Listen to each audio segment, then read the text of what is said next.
السلام عليكم ورحمة الله وبركاته. معاكم عمر عزت من مشجع التالتة. قبل ما نبدأ الفيديو متنساش الاشتراك في القناة وتفعيل الجرس عشان يوصلك كل جديد، ولايك، وتوقع نتيجة المباراة في تعليق. موعد مباراة الأهلي والترجي التونسي في إياب دوري الأبطال والقنوات الناقلة.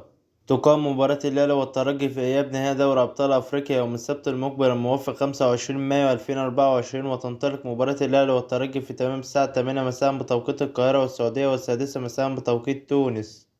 الأهلي أنهى مواجهة الذهاب أمام الترجي التي أقيمت السبت الماضي على ملعب رادس في تونس بنتيجة التعادل السلبي، واحتاج الأهلي في مباراة العودة أمام الترجي التونسي إلى الفوز بأي نتيجة لحصد اللقب القاري. ويكثف مارس كولر المدير الفني الأهلي من جلسته مع اللاعبين لتحفيزهم على الاجتهاد وبذل قصارى جهدهم من أجل حسم اللقب الأفريقي. القنوات الناقلة لمباراة الأهلي والترجي في إياب نهائي دوري أبطال أفريقيا.